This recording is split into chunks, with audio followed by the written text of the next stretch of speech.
All right. Let me paste the link. All right. So this is the link. Let's test the audio. The audio. So this is the link. Very nice. Let's Very test nice. the audio. All right. All right. All right. The globe server is empty. Omnivore is still there. Not functioning. Okay. All right. I'm still I'm so distraught that Obscure disappeared. I'm really distraught over that. Anyway, let's see some news. Share this. All right. Why did Huberman endorse Susanna Seuberg's Bad Science? Oh my god. Everything I say turns Siri on. Ether cosmology. Leaked CCTV footage of what? Camera footage gets insecure bodybuilder arrested? Oh, this guy.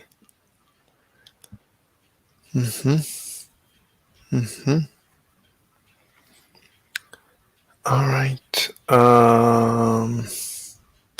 I'm worried about the Hezbollah is using some advanced tactics. They're using the Atagims to attack. They attacked an Israeli tank a couple of days ago, and now I heard that they brought down an actual advanced Israeli drone. I mean, they're using very advanced tactics. So they're very dangerous. Hila Klein is a terrorist? Why? Why would you say that? Here, we are going to be investigating whether, by the standards used by Ethan Klein, international governments, and the State of Israel, Ethan Klein's wife and co-host of H3H3 Productions is a terrorist. We're going to apply the standards that Ethan Klein has been applying to someone else to call him a terrorist, the guy who goes by Rashid. I'm sure you guys have seen him around. Kind of unavoidable, especially with how much this guy's been talking about him. Hassan interviewed him, and since then, Ethan Klein has been accusing Hassan of platforming what he calls terrorism. So we're going to use the arguments that Ethan Klein has used to argue that this guy's a terrorist, and we're going to see how they apply to his wife, Hila Klein, who was a member of the so-called Israeli Defense Forces terrorist organization. So we need to begin this with some context. Oh, Israeli Air Force, Israeli force, terrorist, or well, if you define the Israeli military as a terrorist organization, then do you define every military as a terrorist organization? So, okay, no, that's the answer. Ta-da! What else we got? F-35 Lightning versus Eurofighter Typhoon. The Typhoon. That's ancient. Chinese are miserable 6. Chinese people are miserable 6. This is the real China. The food fights.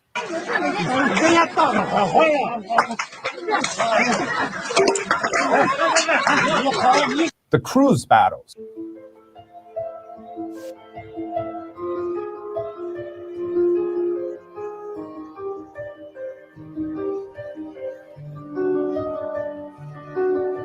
China fakes everything. I don't know, random addition. What else we got? Kaminel, who? Kaminai is sick. End of IRGC.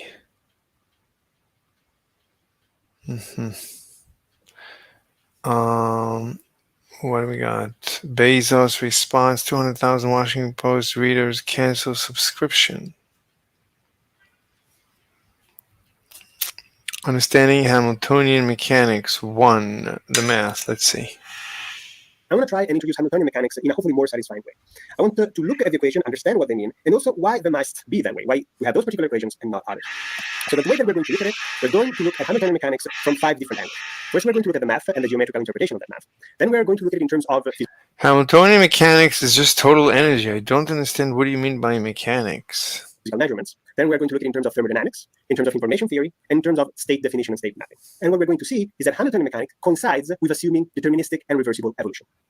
So the first thing, we have to look at the math. And these are the Hamilton equation for 1 degree of freedom. The derivative of x in t is equal to the derivative of h in p. And the derivative of p in t is equal to minus the derivative of h. Let's see. So the derivative of the Hamiltonian, I guess this is the momentum, is equal to, this is the velocity. I don't know what this means. I've never seen anything like this. So this is understanding Hamiltonian 1. What is this? What's going on here? In x. Now, I find it easier to understand this if we break it up into 2 separate pieces, because they're going to tell us 2 separate things. So we're going to have, in the middle, we're going to define this Sx and Sp. And we're going to say that Sx is equal to the derivative of x in p and in t, and Sp is going to be the derivative of p in t. And on the other side, we have the relationship between Sx and Sp. I don't know what he's talking about. Let's see this guy. What's going on, smart people? Today is all about classical mechanics. More specifically, I want to talk about Lagrangian and Hamiltonian formalism. I was wanting to say formulation. I'd rather save the subtleties of the math for a future video. Probably tomorrow's, actually, if that's what people want. So today's going to be more of a qualitative description of what these formalisms are and how they're useful. I'm going to be showing key equations, sure, but I'm just not going to be deriving anything or doing any problem solving here. And before I get started, I think it's nice to take a note of, in Newton's formalism, it's pretty much all about cause and effect. I push this box on a ramp with this much force, what will happen? If you increase the complexity of the system, like say you have a pendulum that's doing what pendulums do, rotating, swinging, there we go, words. And then you add another one, you string another pendulum to it, then you've got some swinging going on there, and then you've got the other pendulum independently swinging. You have to keep track of all the forces that are acting on both pendulums. Problems like that get super annoying when trying to use Newton's laws, but Lagrangian mechanics tackles this from a different angle. Instead of being concerned with the forces that cause the change of motion, it's interested in the minimization of a special quantity called the action. If, for example, you have a projectile motion problem where you have some object at point A at time t1 and then at point B at time t2, you can trace as many paths as you want that could be the trajectory the particle took. Lagrangian mechanics says that the path that it did take is the one which minimizes the action.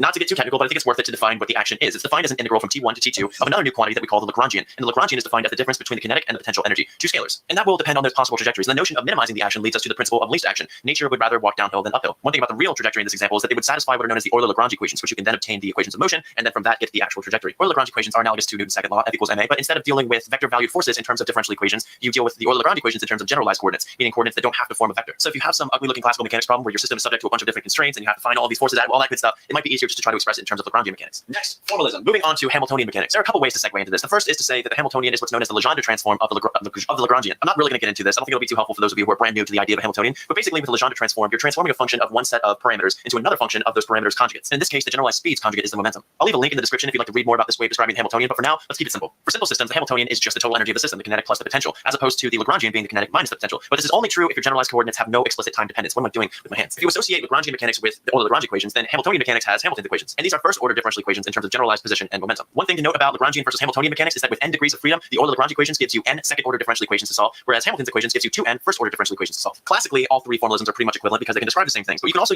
whereas Hamilton's equations gives you 2n first-order differential equations. That's interesting. So Euler-Lagrange gives you n second-order differential equation. So what do you mean n? Anyway, but it's a second-order differential equation. Second order means second derivative. Hamilton gives you 2n. It's more equations, but they're all first order. So that's much better. First order differential is much better than second order differential. That's good. Just more equations, fine. Equations to solve. Classically, all 3 formalisms are pretty much equivalent because they can describe the same things, but you can also use the idea of Lagrangians and Hamiltonians to construct a certain formalism in quantum mechanics. But the Hamiltonian is what's encountered most frequently, at least in undergraduate physics, because the Schrödinger equation is written in terms of it. In this case, it's a Hamiltonian operator, but still, it's kinetic plus potential. Or you can use the Lagrangian to derive Feynman's path integral formulation of quantum mechanics. I could go on about the formalisms, maybe start talking about Poisson brackets, but I'm going to leave it at that for now. Let me know in the comment section if you'd be interested in seeing some problems worked through using Lagrangian and Hamiltonian mechanics, and I'll see you guys there. It's good. Short and to the point, and he made a few points, not too much. Okay.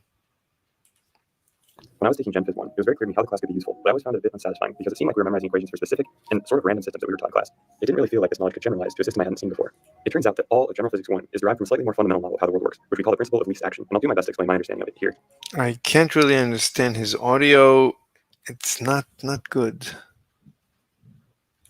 When I was taking Gen Phys 1, it was very clear to me how the class could be useful. When he was taking Gen 5th 1? What was he doing? but I always found it a bit unsatisfying. When I was taking Gen Phys 1, it was very clear to me how the class could be useful, but I always found it a bit unsatisfying because it seemed like we were memorizing equations for specific and sort of random systems that we were taught in class. It was very clear to me. When I was taking Gen Phys 1, it was very clear to me how the class could be useful, but I always found it a bit unsatisfying because it seemed like we were memorizing equations for specific and sort of random systems that we were taught in class. It didn't really feel like this knowledge could generalize to a system I hadn't seen before. It turns out that all of General Physics 1 is derived from a slightly more fundamental model of how the world works, which we call the principle of least action, and I'll do my best to explain my understanding of it here. Here's the key equation. I still don't have great intuition for why this is true, but I'll try to get intuition for what it means. The first part of the expression we'll look at is this inside part. Here, T represents the kinetic energy and U represents the potential. I mean, if you can't understand it or derive it, what's the point? Why are you making a video?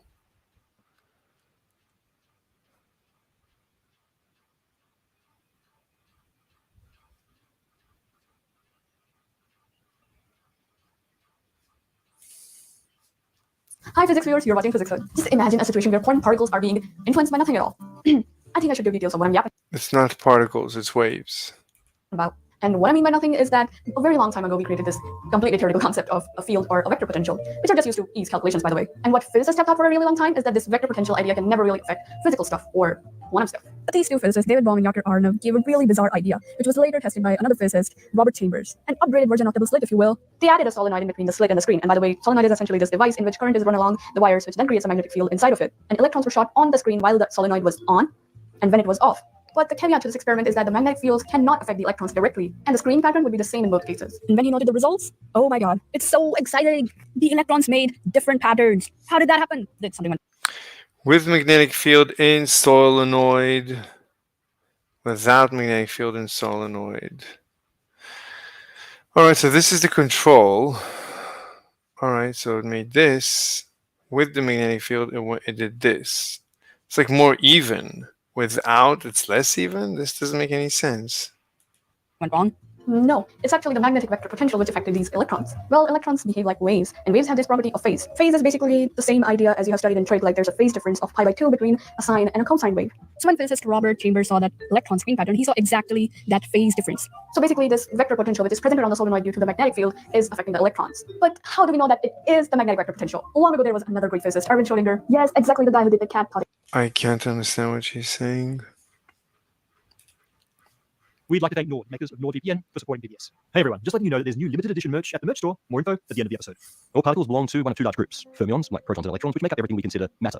While bosons, like photons and gluons, transmit the fundamental forces. And that about covers the universe, matter moving through space and time under the action of forces. But what if we could create particles in between these two possibilities? Well, physics says that these neither matter nor force anyons can possibly exist. And they may have some pretty incredible uses. You have to get really close to an atom to feel the positive energies.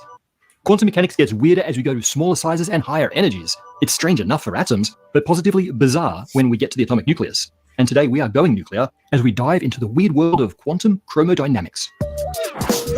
Surrounded by... As you know, atoms consist of a nucleus of protons and neutrons surrounded by electrons. Those electrons are held in their orbitals by the electromagnetic force. Opposite charges attract, and so the negatively charged electrons are attracted by the positively charged protons. But in electromagnetism, like charges repel. So how does that work with heavier elements? There, multiple electrons repel each other, but fortunately are spread out enough to not disturb each other too much. The protons, on the other hand, are packed together in the nucleus as tightly as any matter in the universe. The repulsive force between them due to electromagnetism is absolutely enormous. So how does the nucleus stay together? Well, it's due to an even stronger force, namely the strong nuclear force.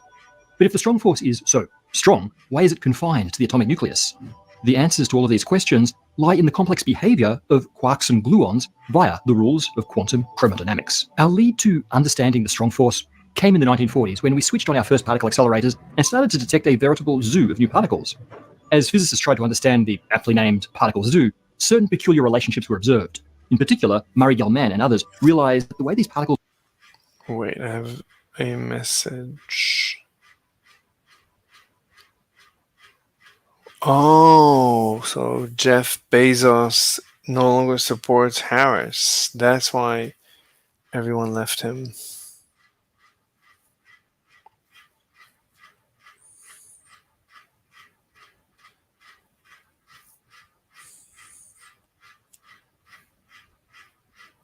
Mm-hmm.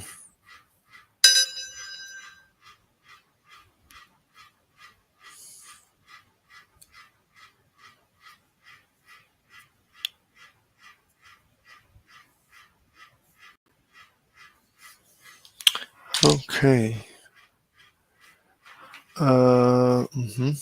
Particles were created in particle collisions. Oh, so he just died.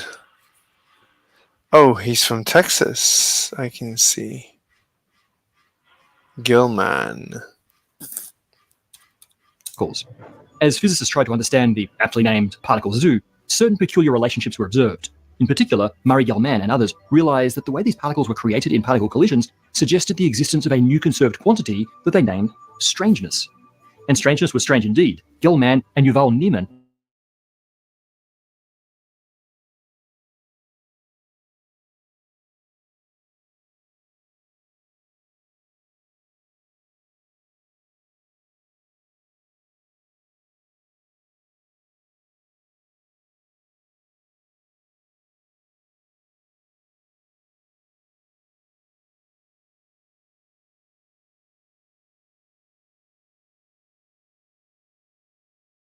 Oh, so what's going on? Oh, fascinating.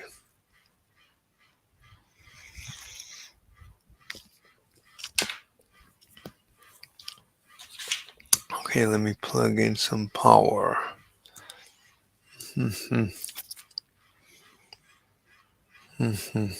Okay, everything seems to be fine. as the eightfold way, and Yuval Niemann noticed that if you arrange particles according to their strangeness and their electric charge, they fall into geometric patterns like this hexagon with 8 particles or this triangle. S equals 0, -1, -2, Q plus 1. I guess this is strangeness and this is charge. Q plus 1, 0, -1.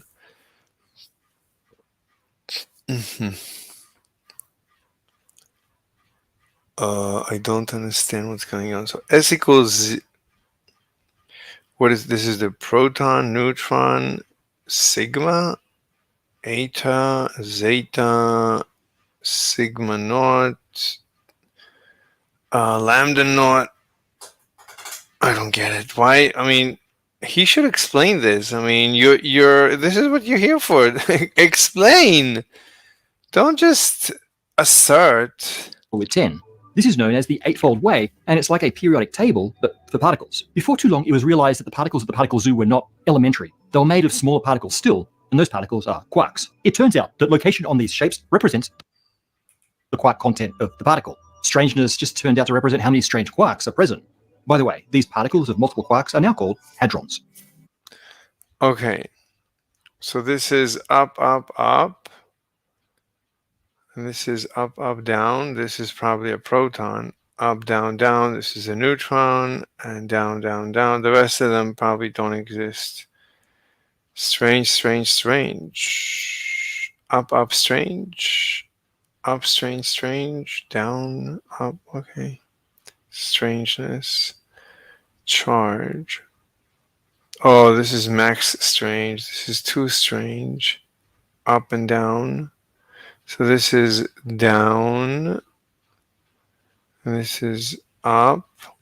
Wait, so this whole thing is up and only this is down? Or whatever.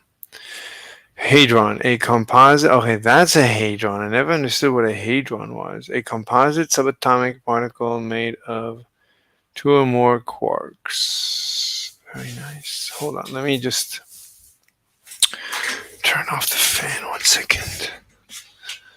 Very interesting. Very interesting. Oh. Describing hadrons as groups of quarks explains the eightfold way, but it also introduces a new problem. To understand the problem, I want you to imagine that you're at a fancy party and you're wearing your brand new pretty dress, or jacket or jumpsuit or whatever, I don't judge. Anyway, someone shows up wearing the exact same outfit. I usually don't like these analogies. Just go, I mean, like, explain it the way it is. Why these intricate analogies? Mortifying, right? Well, it turns out that nature also has its fashion police. Wearing your brand new pretty dress, or jacket or jumpsuit or whatever, I don't judge. Anyway, someone shows up wearing the exact same outfit. Mortifying, right? Well, it turns out that nature also has its fashion police.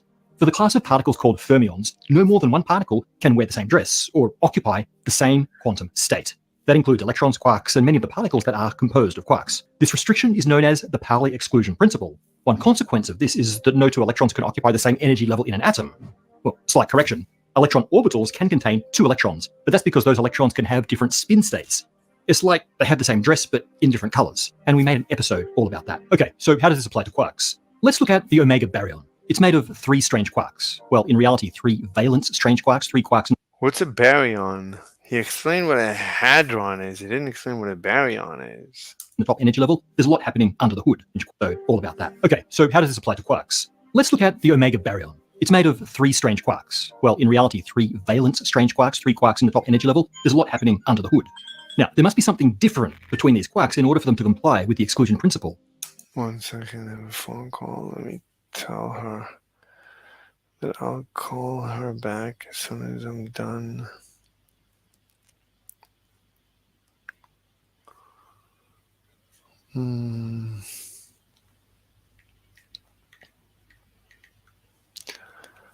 I'll call you in a bit.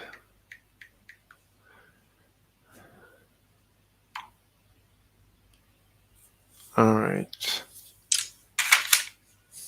It can't be spin, because with 3 particles, 3 valence strange quarks, let's look at the same dress, but in different colors. And we made an episode all about that. Well, slight correction. Electron orbitals can contain 2 electrons, but that's because those electrons can have different spin states. It's like they have the same dress, but in different colors. And we made an episode all about that. Okay, so how does this apply to quarks? Let's look at the omega baryon. It's made of 3 strange quarks. Well, in reality, 3 valence strange quarks, 3 quarks in the top energy level. There's a lot happening under the hood. Next, well, in reality, so how does this apply to quarks? Let's look at the omega baryon. It's made of 3 strange quarks. Well, in reality, 3 valence strange quarks, 3 quarks in the top energy level. There's a lot happening under the hood. Now, there must be something different between these quarks in order for them to comply with the exclusion principle. It can't be spin, because with 3 particles and only 2 possible spin states, 2 will always have the same spin. The only solution is that there must be some other property making them different, and that property must have 3 different possible values. With electromagnetism, you have 1 type of charge, which can be positive or negative. With the strong force, you have 3 charge types. If our omega particles quarks are going to wear the same dress, they better be different colors. In fact, we label these 3 strong force charges with the colors red, green, and blue. And this colorful convention led to the naming of our science of strong force interactions, quantum chromodynamics. But why can't you have... You can use the 2 spin states and the 2 charges to give you... I mean... So one would be... I guess you cannot really have a charge. I guess they really can't have a charge. Because if they had a charge, they would either collapse into each other or blow up. So you can't really have a charge. Oh, and you can't really have a spin. Wait, can you have a spin? That's... Of 3 strange quarks. Well, in reality, 3 valence strange quarks, 3 quarks in the top energy level. There's a lot happening under the hood. Now, there must be something different between these quarks in order for them to comply with the exclusion principle. It can't be spin, because with 3 particles and only 2 possible spin states, 2 will always have the same spin. The only solution is that there must be some other property making them different, and that property must have 3 different possible values. With electromagnetism, you have 1 type of charge, which can be positive or negative. With the strong force, you have 3 charge types. If our omega particles quarks are going to wear the same dress, they better be different colors. In fact, we label these 3 strong force charges with the colors red, green, and blue. And this colorful convention led to the naming of our science of strong force interactions, quantum chromodynamics. Of course, the quarks aren't literally colored, but as we'll see in a bit, there is a very good reason scientists thought about colors when naming this property. If we have different charges, then we have a potential for attractive forces. We need this attraction to hold quarks together in nucleons, and nucleons together in the atomic nucleus. And that attractive force needs to be stronger than the repulsive electromagnetism while still vanishing in the bits of strong force interactions, quantum chromodynamics. Of course, the quarks aren't literally colored, but as we'll see in a bit, there is a very good reason scientists thought about colors when naming this property. If we have different charges, then we have a potential for attractive forces. We need this attraction to hold quarks together in nucleons, and nucleons together in the atomic nucleus. So, okay, so the strong force is to hold the quarks. Did he say that hold together the quarks? And just thought about colors when naming this property. If we have different charges, then we have a potential for attractive forces. We need this attraction to hold quarks together in nucleons, and nucleons together in the atomic nucleus. So the same force does both. So the gluon field holds both the quarks together and the nucleons, meaning the protons and the neutrons together. And that attractive force needs to be stronger than the repulsive electromagnetism while still vanishing outside the atomic nucleus. How can that work? There's another weird behavior of the hadrons that'll help us answer this question. It turns out that all of these particles are made of 2 or 3 quarks. It's possible to briefly create larger combinations in particle colliders, but not in nature. And most importantly, we never see lone quarks except in very particular circumstances. Let's lay out what we need from our strong force for all of this to work. The force is similar to electromagnetism in some respects, but it's very different in others. Electrically charged particles interact with each other via the electromagnetic field. We can think of each charged particle as generating a constant buzz of virtual photons around it, forming what we think of as its EM field. That buzz weakens the further you get from the particle, so an electron bound to an atomic nucleus will feel. Oh my god, we're only 6 minutes in. Out what we need from our strong force for all of this to work. The force is similar to electromagnetism in some respects, but it's very different in others. Electrically charged particles interact with each other via the electromagnetic field. We can think of each charged particle as generating a constant buzz of virtual photons around it, forming what we think of as its EM field. That buzz weakens the further you get from the particle, so an electron bound to an atomic nucleus will feel less force from the nucleus at larger orbitals. The further you get from the particle, so an electron bound to an atomic nucleus will feel less force from the nucleus at larger orbitals. The further the electron gets from the nucleus, the more easily it can escape. Assuming the It has to be, that's already a fluid. So the Coulomb force is ether. I mean, that seems to be natural for the fluid. That's a very Gaussian force. strong force works roughly the same way, we need a field to mediate it. And that field should have its own particles. We call those particles gluons. A pair of quarks bound into, say, a pion. Connected by a gluon field, also describable as a... So that's a pion. Interesting. So 2 pions are connected with a gluon field. Constant exchange of virtual gluons. Very nice. constant exchange of virtual gluons. So if it's a constant exchange, why are you showing it like a spring? But this field looks very different to the electromagnetic field around the nucleus. For one thing, it does not weaken as the quarks are moved further apart. Instead of forming a fading gradient of field strength, quark pairs are connected by a thread of gluon field called a flux tube. As quarks are separated, the thread doesn't weaken like the EM field does. The flux tube has a tension. And just like a stretched elastic band, the more you stretch the flux tube, the more energy it holds. At a certain When I talk about my ether behavior, people laugh at at the story that I tell them. But when you listen to this story, I mean, you can also laugh at any of the stories that they tell you in quantum mechanics. In quantum mechanics, the gauge boson theory it's very mechanical, and you can laugh at it. It sounds like a nice story, but yeah, but if the story makes sense, then that's what's going on. Well, what do you want me to say? The story makes sense. It explains everything and makes an amazing prediction that the universe should exponentially inflate. Like that's the most. 1 second, I have an email. What is this email? Nothing. Ooh.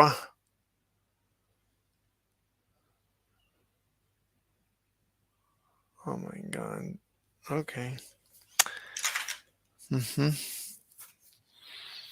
So when I tell my ether story, people lose their shite. How dare you make up such a crazy story that the ether self-annihilates and this? How dare you? Yeah, but it makes a prediction. It explains inflation. It explains exponential cosmic inflation. No one else does. What do you want? It explains that it comes out of the theory. It fits. What do you want from me? You have another theory that proposes that makes this claim that it predicts, it needs exponential and cosmic inflation. It needs the universe to exponentially expand under a constant pressure, so you get exponential inflation. There's another theory. Einstein didn't come up with it. No one came up with it. Only I came up with it. It's my theory. This should be a Nobel Prize or something, no? I think that's like the most important feature of my theory, that it gives you exponential cosmic inflation. Like that in itself should blow your mind. I mean, it fits. What do you want from me? It fits. It works. Everything makes sense. Everything fits. The shoe fits. So wear it. At a certain point, the tube will snap, but only when exactly enough energy has been built up to create a new pair of quarks. Now, each of the original quarks is partnered with one of the new quarks, forming two new pions from the single pion. And the same would happen with any of the other particles made of quarks. This is a crazy story, but the story fits. If the story fits, we're done. That's what do you want? What, gravity? I mean, everything in nature is crazy. All the stories, all the theories, each one in of itself, it's like a story. But yeah, it's a story. What do you want? Fine. You have a different story? You have a better story? You don't have a better story? Then that's it. That's the story. It's called a theory and Nobel Prize. Go meet the king. Take 1 million whatever dollars. And that's it. We're done. Quarks. If you want to break them apart, you just end up forming new particles. So quarks. I talk to people. No, you're not allowed to talk. You're not allowed to talk. We're not going to let you talk. We're not going to let you talk.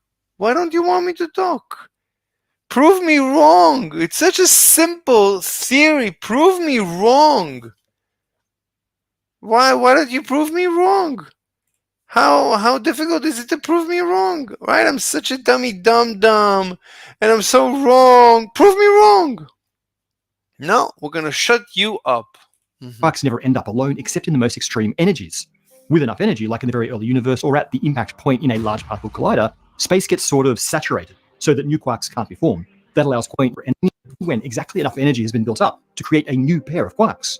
Now, each of the original quarks is partnered with one of the new quarks, forming two new pions from the single pion. And the same would happen with any of the other particles made of quarks. If you want to break them apart, just... This is a very good episode. So some episodes are very mechanical. These are the good episodes. Some episodes, not so much. End up forming new particles. So quarks never end up alone except in the most extreme energies. With enough energy, like in the very early universe or at the impact point in a large particle collider, space gets sort of saturated so that new quarks can't be. Some of these are quarks. Like the white ones are quarks. Is this what he's trying to say? It should say up and down on it. What is an N? It's a U. Be formed. That allows quarks to move freely in. Oh, there it is. Those are the quarks. So they suddenly appeared. Space gets sort of saturated so that new quarks can't be formed. That allows quarks to move freely in a state of matter known as a quark-gluon plasma. This behavior of the gluon field explains why we only see quarks in groups, but we still need one more puzzle piece to explain why the strong force is never seen outside the nucleus. The answer is something called color confinement. It ensures that color charge is mostly only felt inside the hadrons. There are two parts to this. The first one is that quarks always get together in groups that are color neutral, and the second is that there are no neutral gluons. To understand the first one, we have to see how the strong force is similar to electromagnetism. Let's say we have a proton and an electron. Their electric charges attract and they form a neutral hydrogen atom. This is what... Yeah, this is very confusing. An electron is not a baseball. An electron is a wave. So, yeah. Electrical charges do. They attract each other until the electrical fields cancel out. And that's why everything around you is electrically neutral. You would have to get really close to an atom to feel the positive electric field of the nucleus, or AM. This is what electrical charges do. They attract and to understand the first one, we have to see how the strong force is similar to electromagnetism. Let's say we have a proton and an electron. Their electric charges attract and they form a neutral hydrogen atom. This is what electrical charges do. They attract each other. Oh, that's a hydrogen atom. That's interesting. Until the electrical fields cancel out. And that's why everything around you is electrically neutral. You would have to get really close to an atom to feel the positive electric field of the nucleus or the negative electric field of the electrons. Something similar happens with color charges. They also attract each other until they form groups that have neutral color. This makes sense when we have two quarks. They have opposite color charges, so they cancel out. For example, the quarks of a pion could be red and anti-red. But what happens when we have three quarks? How do they cancel out? Maybe they didn't teach you this equation in school. Again, this story is such a simple story with a bow. Like it's everything ties back together. So it's a perfect story. It's like nice story. Oh, Hezbollah has a new leader. Very nice. His name is Qassam. Aywa. All right. School, but it turns out that red plus blue plus green equals 0. That same formula tells us, for example, that blue equals minus red minus green. In fact, each color charge is equal to the negative sum of the other two. So Murray Gell-Mann and whoever the other guy, they came up with this entire story by themselves. This is unbelievable. So every color charge is equivalent to the opposite of the other two. Wow. This may sound crazy, but it may not sound so crazy if you are 0. How do they cancel out? Maybe they didn't teach you this equation in school, but it turns out that red plus blue plus green equals 0. That same formula tells us, for example, that you don't have mathematics. You don't have mathematics. Blue equals minus red minus green. In fact, each color charge is equal to the negative sum of the other two. This may sound crazy, but it may not sound so crazy if you are a photographer or a graphic designer, because this is exactly how the RGB system works. Your screen can't make this color, or this one, or even this pure white. All it can do is combinations of red, green, and blue. White is what you get when you combine all three in equal quantities. That's your red plus green plus blue equals 0. And yellow is just red plus green, which means that yellow is minus blue, or anti-blue if we're using the language of quantum chromodynamics. The mathematics used to describe this system just happens to be the or anti-0 blue. White is what you get when you combine all three in equal quantities. That's your red plus green plus blue equals 0. And yellow is just red plus green, which means that yellow is... Okay, red, green, blue together is 0. From this you see that R plus G equals yellow. No, you don't see it from that. But if you say that R plus G equals yellow, then white is blue plus yellow. Let's see. So R plus G is yellow. Yellow is R plus G. What's left? What's left is B. So RGB. So this is equal to 0, which is equal to white. That's fine. So you don't see it, but it says y equals negative b. This is what comes out. Y equals negative b. The math works out. Wow, this is incredible. Incredible how the math works out. Minus blue, or anti-blue if we're using the language of quantum chromodynamics. So yellow equals anti-blue. Very nice. Dynamics. The mathematics used to describe this system just happens to be the same as the mathematics that describes the behavior of the charges in the strong force. It has three primary colors like the three charges of the strong force, each of which can be positive or negative and transform into each other. What? Oh, this is negative blue, this is yellow, and negative G, I guess, is magenta, and negative red is hazel or something, azure or something. Wow. And this is white. Wow. Absolutely incredible. Additively in the same way, or cancel out to neutrality. This apparent coincidence is why physicists call them color charges in the first place. It's not as weird a coincidence as you might think, and I will tell you why shortly. First, additively in the same way, or cancel out to neutrality. This apparent coincidence is why physicists call them color charges in the first place. It's not as weird a coincidence as you might think, and I will tell you why shortly. First, let's get to the other requirements for color confinement. No neutral gluons. And for this, we need to compare the strong force and electromagnetism once again. Electrically neutral objects cannot feel electrostatic attraction, but they can certainly feel magnetism. You see it all the time when a piece of neutral metal is attracted to a magnet, which is itself also neutral. This is possible because the mediating particle of electromagnetism, the photon, is itself electrically neutral. That means photons can interact with objects without affecting their electric charge, and thus neutral objects can interact with magnetic fields. There is a strong interaction similar to magnetism called chromomagnetism, but that's where the similarities end, because gluons are not neutral like photons. Gluons carry color charge. In fact, they carry two charges at the same time, a positive and a negative of different colors, or more accurately, a superposition of multiple positive negative colors, and they cannot be color neutral. This means gluons are unable to interact with neutral particles, like the combinations of quarks that form the hadrons. If they could, hadrons would be able to feel... Okay, right now I'm falling asleep and I'm becoming completely lost. Chromomagnetism, which could make the strong force a long-range force, and that would probably be bad, or at the very least very different from the universe that we know. Gluons can carry many different combinations of colors and are always in a superposition of multiple combos. For example, a gluon could be a combination of green anti-blue and blue anti-green. He needs to show more diagrams. He was doing so well with all the diagrams. Suddenly no more diagrams? What's going on? Which we write like this. Such a gluon might turn a blue... Okay. He's going to the math. Why are you going to the math? You did so well with the diagrams. Oh my god. Blue, anti-green. What do you mean?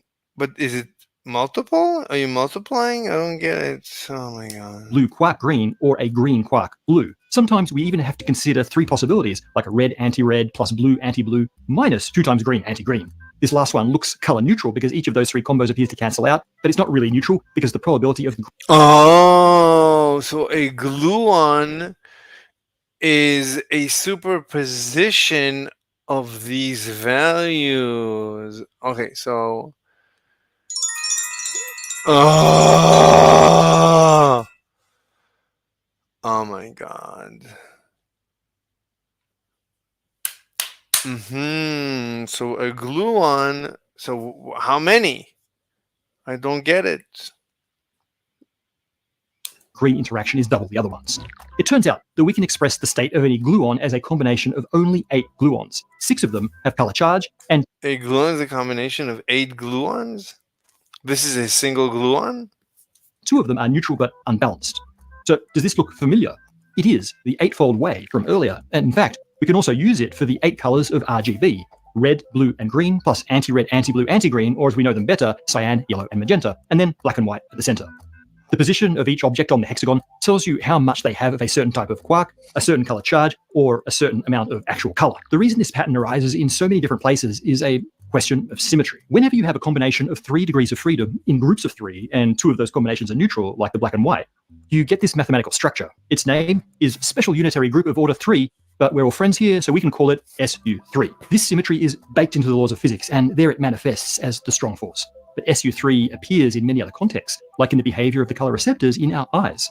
We have 3 color receptors, and our brains use the SU3 symmetry group to combine the input from those receptors into our subjective sense of color.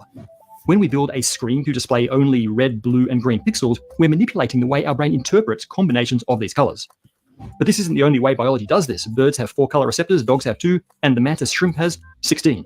By chance, we have the same number as there are degrees of freedom in the strong force color charge. Okay, so this was a very brief introduction to chromodynamics and the strong force. As you can imagine, there is a lot more to it. And so, in future episodes, we'll dive deeper into the strongest force in all of spacetime. Before we get to comments, we wanted to let you history lovers in our audience know about a new series from PBS called The Bigger Picture. Hosted by Professor Vincent Brown, it's a show that looks at famous photographs by examining how they happened and exploring the historical context. The weak nuclear force, which is frequently mentioned as being responsible for some forces. If you watch just about any video about fundamental physics, you'll be told that there are 4 known fundamental forces: gravity, electromagnetism, and 2 nuclear forces. You'll even be told how strong they are. What if I told you that those videos only tell you part of the story? Sounds like it's time to do a deeper dive. Entirely common to be told of 4 fundamental forces. Gravity was the first to be understood, and it keeps us firmly on the ground and guides the planets through the heavens. Electromagnetism is a blend of electricity and magnetism, first really understood in the 1800s, but it also explains how light works, as well as playing a key role in chemistry. The strong nuclear force is the one that holds protons and neutrons together in the nucleus of atoms. Without the strong nuclear force, the only element out there would be hydrogen. And, of course, there's also the weak nuclear force, which is frequently mentioned as being responsible for some radioactivity. I made a video that explains why that's only part of the story. The link is in the description below. When authors and video creators list the forces, they order them in terms of how strong they are.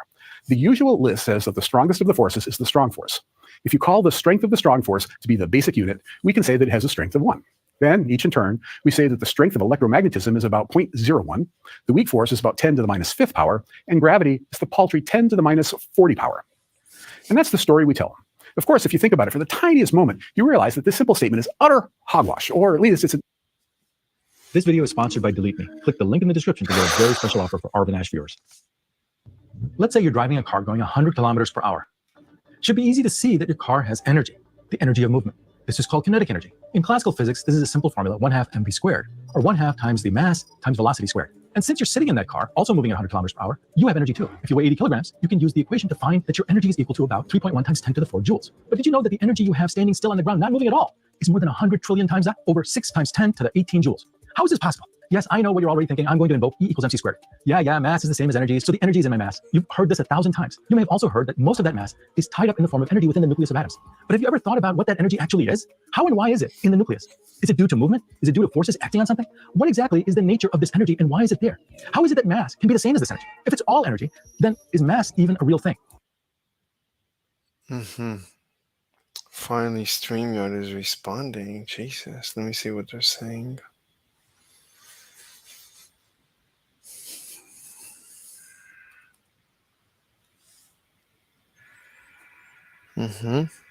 Oh my God, where's... Okay.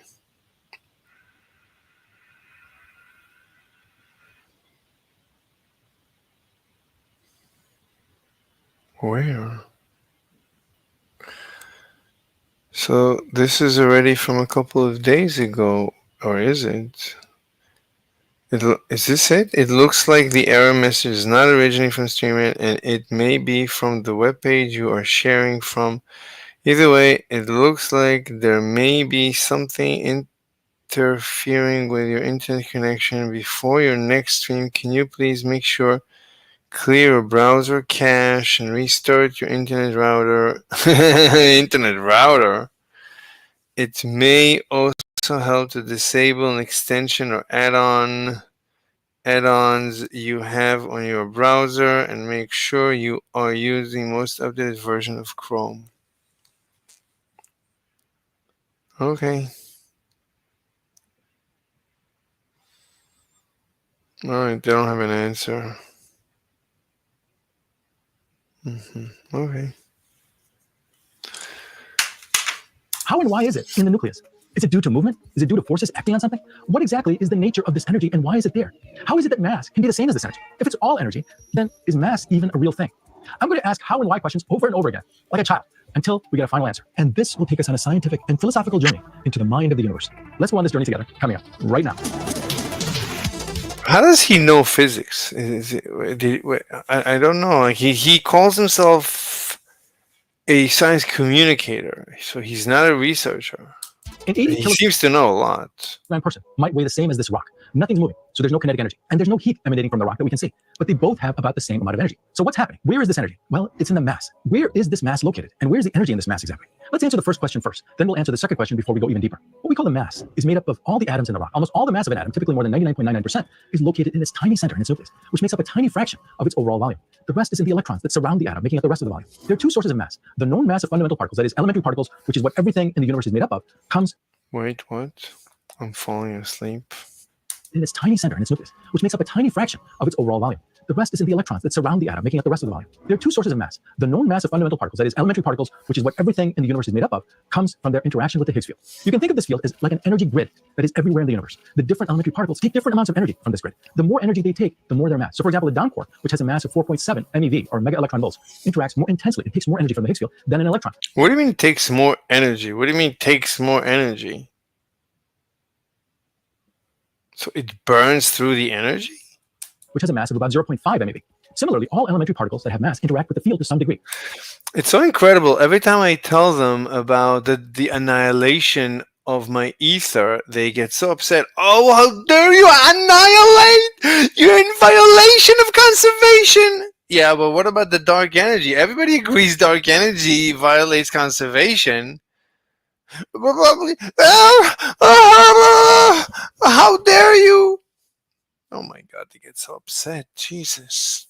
Why do some particles interact more with the Higgs field than others, causing them to have more mass? We don't know the answer to that. It just seems to be a fundamental property of different particle types. But not all particles interact with the Higgs field. Photons and gluons, which have no mass, do not interact with it. Neutrinos are a bit of a mystery. They don't seem to interact with the Higgs field, but experiments seem to indicate that they must have a very slight mass. We don't know why yet. That's another story for another day. The second source of mass lies in the nucleus of atoms. It is not contained in the mass of the elementary particles that make up the components of protons and neutrons, but in the energy keeping them together and keeping them from falling apart. What do I mean by this? Even though that's the gluon, even though the gluon is massless. Let's take the simplest nucleus, that of the hydrogen atom.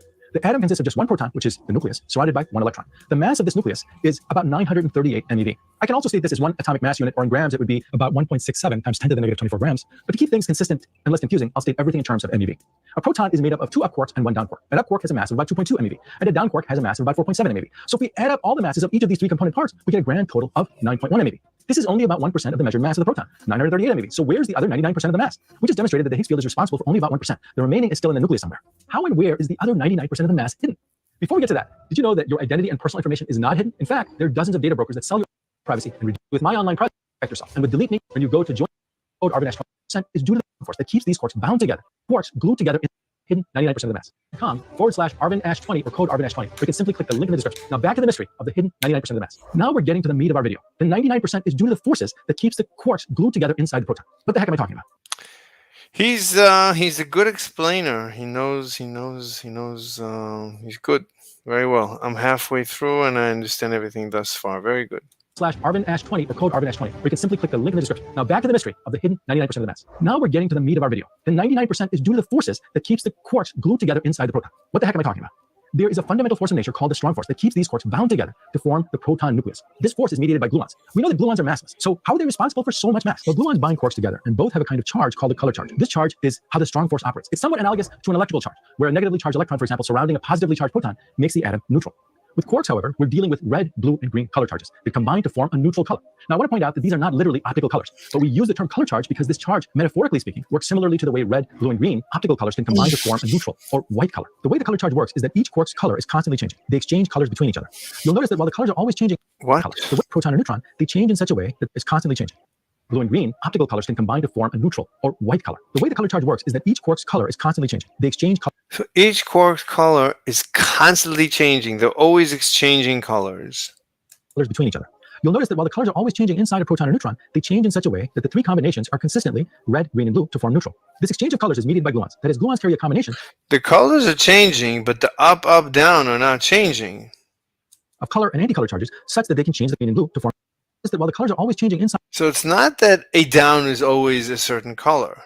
They're always renegotiating the colors. A proton or neutron, they change in such a way that the three combinations are consistently red, green, and blue to form neutral. This exchange of colors is mediated by gluons. That is, gluons carry a combination of color and anti-color charges such that they can change the colors of quarks. And it is this interaction, that is the constant exchange of colors between quarks, that keeps them bound together. Now you might ask, why does color exchange keep them bound? Well, that's a good question. This has to do with an idea called confinement. Essentially what this means is that a color charged particle cannot exist on its own. Quarks and gluons are color charged particles. All experiments have confirmed that free quarks and free gluons do not exist. They're always free quarks and free gluons do not exist. They're either DDU or UUD or U anti-U. I'm sure there's the other versions of D anti-D. Found bound to other quarks and gluons. So that's a pion or a meson? Why? Because color charges exist in a way such that the combination of colors is always neutral. This need for the combination of charges to exist as neutral attracts red, blue, and green color charged particles to each other. Color charged particles can also exist as color-anti-color pairs. So for example, a blue charged quark can exist with an anti-blue charged quark to also form a neutral color. This is similar to the way... What do you call it? Please tell me, is it a meson or a pion? I'm getting conflicting information. That in electromagnetism, a positively charged particle is always attracted to a negatively charged particle. If you're curious like a child, you might ask, why do colors have to combine to form neutral? Well, this just seems to be the way that color charges work, just like positive and negative electrical charges work. You could further ask, well, what is a color charge anyway? Well, it's a quantum number that helps us explain the behavior of some quantum particles. We can explain it using mathematics, specifically gauge theory, but fundamentally, what it really is, as in, what is it about the particle that causes this strongly attractive behavior? We don't know. Just like we don't really know what a negative or positive electrical charge fundamentally is. It is just a property of some particles that helps us explain their behavior. But if you understand what I've said so far, then congratulations, you understand the essentials of quantum chromodynamics. It's the science of the way the strong force works to keep the quarks inside the nuclei of atoms tightly bound together. That's very interesting. But I would say, obviously, it's something about the waving in the ether. At the end of the day, this is just different types of waving in the ether. That's my intuition. together. And it's this force that is responsible for 99% of the mass of an atom. Now, the question is, how is this force creating mass? Well, to understand this, you have to realize that mass is really just bound energy. In other words, the rest mass of an object is its intrinsic energy content. It's a type of potential energy. Any form of energy contributes to the mass of a body, potential or kinetic. The nature of this energy doesn't matter. So, for example, I just realized the animated person is him. you have to realize that mass is really just bound energy. In other words, the rest mass of an object. That's him. He made an animated